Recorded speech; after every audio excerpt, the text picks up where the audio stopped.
फांसी सिद्दीकी साहब, कौमी असेंबली में तो धड़ाधड़ बिल पास हो रहे हैं। ये वादा किया गया था नून लीग की तरफ से कि हम बाकायदा तौर पर पार्लियामेंट को बाइख्तियार बनाएंगे, जो एजेंसियां अपने इख्तियारात से तजावुज़ करती हैं उन्हें पार्लियामेंट के मातहत लेकर आएंगे, मगर उल्टा पार्लियामेंट को रबर स्टैम्प बनाकर ऐसे इख्तियारात दिए जा रहे हैं ऑफिशियल सीक्रेट एक्ट के तहत कि एजेंसियां जब चाहें जिसके घर में घुस जाएं, कुछ भी कार्रवाई करें और उसके बाद जो मवाद वो इकट्ठा करें उसको एविडेंस के तौर पर इस्तेमाल किया जा सकता है। माजी हमने देखा है। क्या कर रही है हुकूमत ये? बहुत शुक्रिया शाहजेब। मैं समझता हूँ कि जब काम एक नॉर्मल स्पीड के बजाय जल्दबाजी में किए जाते हैं और फौरी तौर पे किए जाते हैं और ये तवक्को होती है कि हमारे सामने कोई अपोजिशन भी नहीं है और हम जिस तरह का भी कानून लाना चाहेंगे वो आसानी से पास भी हो जाएगा, कोई रुकावट कदगन नज़र नहीं आती, तो रास्ता बड़ा साफ सा लगता है और फिर उस साफ़ रास्ते के अंदर ज़रूरत से ज़्यादा जारहाना जो बैटिंग है वो शुरू कर दी जाती है। मैं ज़ाती तौर पे ये समझता हूँ कि हमारे जो डेमोक्रेटिक क्रेडेंशियल्स हैं जिनका आपने ज़िक्र किया,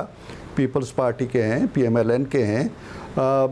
दूसरी जमातें भी हैं, इनमें वो मजरूह होते हैं इस तरह की बरक रफ्तारी से, इस तरह की तेज़ रफ्तारी से। अगर एक एक चीज़ पे गौर कर लिया जाए, एक एक क्लास को डिस्कस कर लिया जाए। और इसमें एक और चीज़ है शाहजेब साहब जो मैंने अपने 2.5-3 साल के अरसे में महसूस की है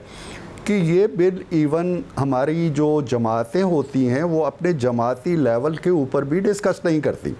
यानी मुस्लिम लीग नून है तो उसकी पार्लिमानी पार्टी को बुला के पूछा जाए जी कि हम ये बिल ला रहे हैं, इसमें ये है, वहाँ कोई बात मैं कहूँगा, कोई दूसरा कहेगा तो वहाँ कुछ तरमीम हो जाएगी, कुछ इजाफा हो जाएगा, कुछ बेहतरी आ जाएगी। यही हाल दूसरी जमातों का है। लिहाजा जब बिल अचानक आ जाते हैं, किसी खिड़की से झांकते हैं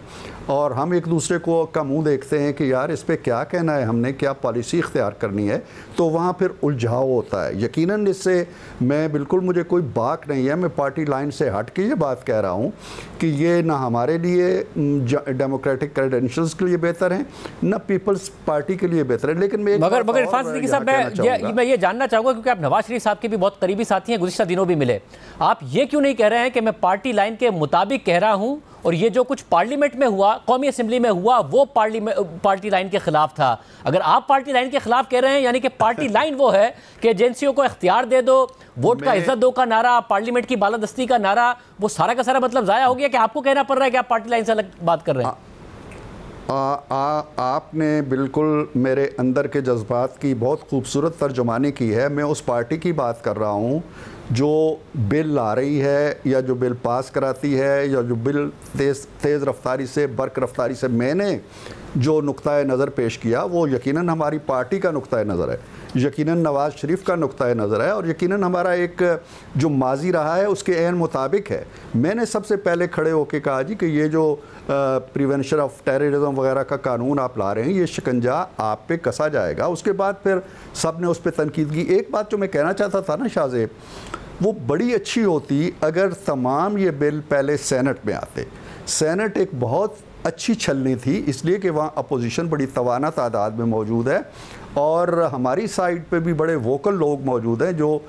हक और सच की बात कहने वाले हैं। तो अगर इस छलनी से निकाल के बिल नेशनल असम्बली में जाते तो शायद वो बेहतर होता। अब चूँकि नेशनल असम्बली से ओरिजिनेट हो रहे हैं जहाँ अपोजिशन नाम की कोई चीज़ है नहीं, लिहाजा वो बड़ी स्मूथली कह लें या तेज़ रफ्तारी से कह लें, वहाँ से निकल आते हैं। आपका अहम है कि क्योंकि कौमी असम्बली में अपोजिशन की नाम की कोई चीज़ नहीं है इसलिए बहुत तेज़ी से मामला आ रहा है और ज़ाहिर सेनेट में हमें वाज़ेह तौर पर अपोजिशन नज़र आई है। आप जैसे रहनुमा रबानी से जैसे रहनुमा उन्होंने अपोज किया है, मगर अगर अपोजिशन नहीं है और आप लोगों की पार्टी लाइन वही है कि वोट को इज्जत देंगे और पार्लियामेंट को बालादस्त बनाएंगे, बाइख्तियार करेंगे, तो फिर ये भी तो हो सकता था जो आपने बर्क रफ्तारी का लफ्ज़ इस्तेमाल किया कि बर्क रफ्तारी होती पार्लियामेंट की सुप्रीमेसी के लिए, एजेंसियों को पार्लियामेंट और आइन के ताबे करने के लिए, मगर बर्क रफ्तारी उलट डायरेक्शन में क्यों है? इसका मतलब है वोट को इज्जत दो का नारा भूल गई है जमात?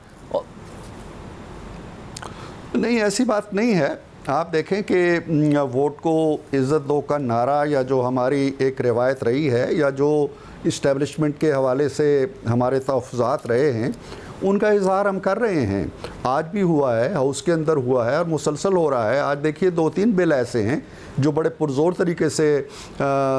आए और उन्हें पास करने को उन्हें ये भी नहीं कहा गया जी कि इनको कमेटी में भेज दिया जाए, वो ये था जी कि फिल फॉर पास कर दिए जाएं। सीक्रेट एक्ट वाला वो था, तो उस पर हम सब ने अपना एक नुक्ता नज़र दिया। तो ये नुक्ता नज़र जो है ये यकीनन पार्टी की हकीकी लाइन जो है और पार्टी का जो रवायती मौक़िफ़ है उसके बहुत करीब है। अच्छा, मगर सिद्दीकी साहब, अगर नवाज शरीफ साहब खामोश रहेंगे तो जो कौमी असेंबली में हो रहा है वो नवाज शरीफ साहब की लेगेसी के तौर पर याद रखा जाएगा, उनकी खामोशी लेगेसी के तौर पर नहीं याद रखी जाएगी। तो वो क्या पार्टी को इंस्ट्रक्ट नहीं कर रहे हैं कि भाई ये क्या कर रहे हो, ये किस किस्म के इख्तियारात दे रहे हो, इस मुल्क में जमहूरी शख्सी आज़ादी और हमें खुद भी कल को भुगतना पड़ेगा। आज हम रॉन्ग साइड पर उस तरह नहीं है, कोई और है, तो कल हम दोबारा रॉन्ग साइड पर आ जाएंगे, जिसका आपने भी जिक्र किया था जब prevention of violent extremism bill के हवाले से आपने बात की थी कि भाई किस किस की गर्दन आएगी पता नहीं चलेगा।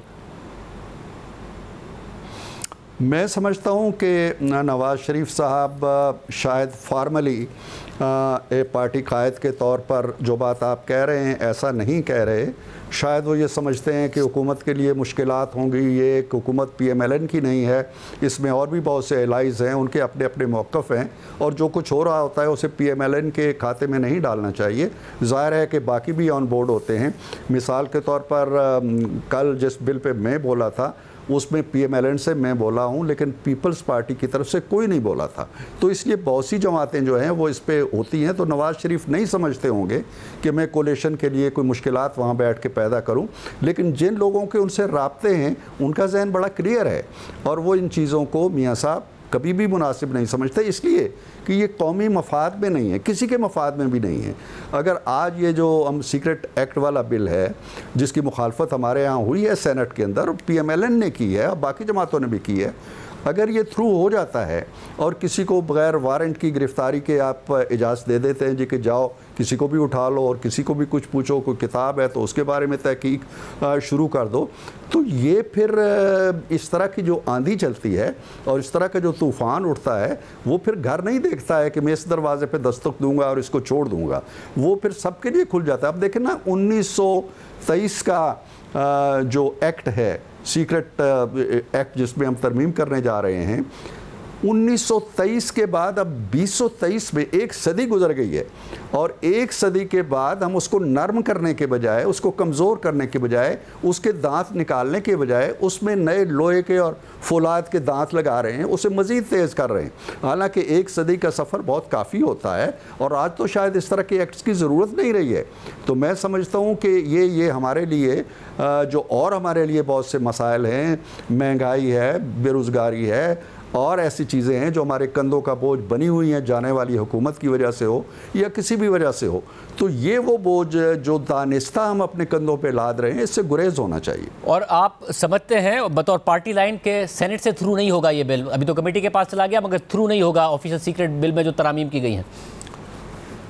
जी हाँ, मैं नहीं समझता, इसलिए कि कमेटी से अगर थ्रू हो भी जाता है तो जो हाउस है उस पे कमेटी की राय जो है कोई बाइंडिंग नहीं है। हाउस पास उसे नहीं करना चाहेगा तो नहीं होगा, चाहे कमेटी से वो अप्रूव होके आ जाए। तो मेरा नहीं ख्याल कि ये बिल वहाँ थ्रू होने के लायक है, इसलिए कि अक्रॉस द पार्टी लाइन इसकी मुखालफत हुई है। और सर वैसे भी काबीना में साइबर एक्ट के हवाले से जो कुछ तरामीम डिस्कस होने की इतलात आई जिसमें बहुत ज़्यादा मसाइल नज़र आ रहे हैं, इसकी भी भरपूर मुखालफत होगी। जो भी चीज़ शख्सी आज़ादी या सेंसरशिप को आगे बढ़ाए, इस हुकूमत की जाने में 6-7 दिन रह गए हैं, पता नहीं निगरान हुकूमत आने के बाद आप लोग खुद रॉन्ग साइड पर होंगे, राइट साइड पर होंगे, तो ये सब होगा नहीं। ये हो रहा है जो भी कौमी असेंबली में, उसे भी रोका जाएगा या वो वहाँ होता रहेगा और सेनेट में रुकता रहेगा? किस तरह मामला आगे बढ़ेगा अगले 7-8 दिन में?